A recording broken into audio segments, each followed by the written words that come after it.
क्या आपने कभी सोचा है कि दुनिया के सबसे बड़े लोकतंत्र भारत का जन्म कैसे हुआ?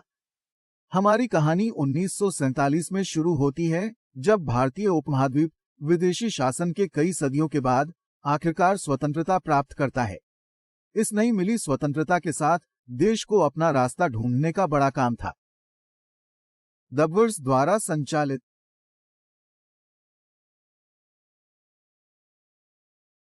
इस संविधान ने भारत को एक संप्रभु, समाजवादी, धर्मनिरपेक्ष और लोकतांत्रिक गणराज्य घोषित कर दिया, जिससे दुनिया के सबसे बड़े लोकतंत्र की मजबूत नींव रखी गई। 1951 में एक अभूतपूर्व आयोजन के रूप में लोकतांत्रिक एक्सपेरिमेंट की शुरुआत हुई। पहले जनरल इलेक्शन होने लगे, जो काफी चुनौतियों से भरे थे, लेकिन उम्मीदों से भी भरे थे। एक विविध और बड़े पैमाने पर अनपढ़ आबादी के बीच ऐसे एक भयंकर आयोजन का संचालन करना खुद में एक उपलब्धि थी। इसी तरह लोकतांत्रिक भारत की यात्रा शुरू हुई, जो कि कोई और प्रयोग नहीं था। अब सोचिए कि लोकतंत्र की अप्रत्याशित लहरों में भारत जैसे बड़े जहाज को नेविगेट करना। सत्रों के बीच भारतीय लोकतंत्र का जहाज एक तूफान में से गुजर रहा था। 1975 का साल था और प्रधानमंत्री इंदिरा गांधी ने एक आपातकाल लगाया था। 21 महीनों तक नागरिकों की स्वतंत्रता रोकी गई थी और मीडिया पर सेंसर लगाया गया। इस अवधि में, जिसे राजनीतिक उथल-पुथल और संवैधानिक बदलावों से चिन्हित किया गया था, भारत के लोकतांत्रिक लचीलेपन की एक महत्वपूर्ण परीक्षा थी। वहां तूफान खत्म नहीं हुआ। 18वीं दशक ने एक और बड़ा झटका दिया। 1984 में प्रधानमंत्री इंदिरा गांधी की हत्या हो गई थी, जिससे एक पावर वैक्यूम पैदा हुआ और राजनीतिक मंजिल अस्थिर हो गई। ये घटना भारतीय राजनीति में एक बड़ा बदलाव लाई थी, जिससे अस्थिरता बढ़ी और क्षेत्रीय दलों की ताकत बढ़ी।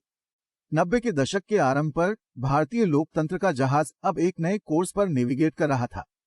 एकल पार्टी के दबदबे का युग खत्म हो गया था और गठबंधन राजनीति का युग शुरू हुआ।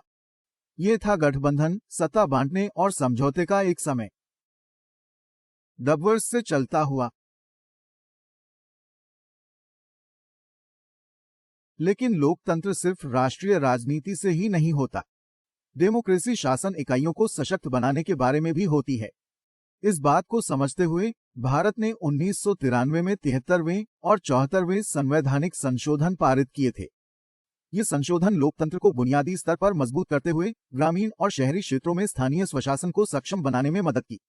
उन्होंने महिलाओं और हाशिए के समुदायों के लिए सीटों के आरक्षण अनिवार्य कर दिया, जिससे लोकतांत्रिक प्रक्रिया समावेशी और प्रतिनिधित्वकारी बनी।